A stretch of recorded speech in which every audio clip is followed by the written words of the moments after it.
The good, the bad, the ugly. But you know what? The appalling thing is that most ladies actually go for both the bad and the ugly. They hardly go for the good ones. So let's just dissect it. What's your take on this? Many ladies just want the high maintenance standard life. They want the big life. When it comes to relationship though, even they don't even mind even if the man is being abusive. Or most As much as money is coming, as much as money is coming in. So what do you have to say about this? Wow, it's nice being here with you ladies. I'm already enjoying myself. I mean, the topic is really engaging. Yeah. I mean, I meet a lot of ladies, women, married, single, every day because of the nature of my job. Yeah. Apart from being the registrar, I try as much as possible to reach out to them so that I can get closer and then try to speak to them. And yeah, you mentioned the high maintenance lady. A lot of people go to extremes to use. I remember when I was in school and then this BlackBerry Curve 2 came in and it was something else. And now we have iPhone X. So what happened to those that lost their virginity Because of BlackBerry. Curve 2? So you can imagine. It's more like trash nowadays. You can't give a 5-year-old a Curve 2 and be like, what is this? You can't draw a pattern, you can't use your finger on the Curve 2. It's not a technology. So my point is, technology is evolving and things are changing. So there's no point going to the extremes to get all this.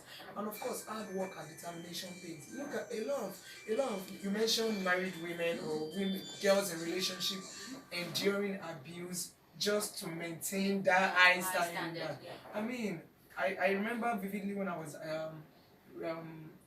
at University of Lagos when I was studying for my masters, and I remember coming from the library late in the night and I saw a woman in a very exotic car, very beautiful woman, and I looked like, what's wrong with this man? She was crying. I mean, her face was battered. I mean, she can easily apply foundation and then drive a big car, and then the lady out there, I wish I was this not knowing that behind the makeover, behind the beautiful hair, the jewelry, there are lots of scars. Lots of scars. And going forward, I meet girls that, oh, this guy slapped me. Yes, he bought me black, he bought me this, he bought me that. I can't do without. And then the social media is not helping. I mean, somebody once said the social media is an edited photo book. Oh. Yeah. Of course. Well, maybe so. I just finished.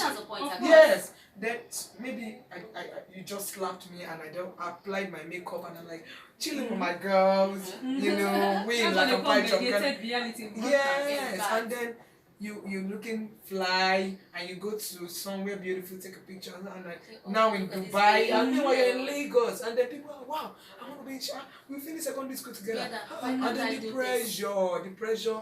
I mean, work hard, be determined, you get there. I mean, those ladies like that we admire, like permit me to mention some actresses, some people like Ibukun Awoshika. They, if they want the high maintenance, they can wear whatever they want. But they didn't start off like that. They started. There was a process. Do not break the process. Do not end. Do not jumpstart the process. I mean, they went through they went through being small time entrepreneurs. Now they are chairmen or chair lady of banks and other industries. It is so funny that not just youth, not just adolescents, even little children. Sometimes when you hear conversation of 5-year-olds, you bleed within you. Is this what this generation is turning into? Now, one more thing that is bothering me is transactional sex. Now, let's imagine a lady struggling to survive. Because recently, she has been receiving backlash, Cardi B. We heard her story of how, when she was still a hustler, she used to drug and rob men. That's one nasty thing. Lots of people gave her a backlash. And now, let's look at some lady who don't even mind spreading their legs open for a man. Okay, as long as you give me this money, as long as you give me this job, as long as you give me this promotion, I need to survive now. I need to eat now. What will you say about this lady? Or what kind of advice will you give to such ladies? Yes, we are not here to judge anybody. Yeah. Not being judgmental. No, not at I will all. say this: do not sacrifice your future on the altar of now. I mean, you want to get something now, but there's a lot more for you in the future. Do not write yourself off. Something good can still come out of your Nazareth.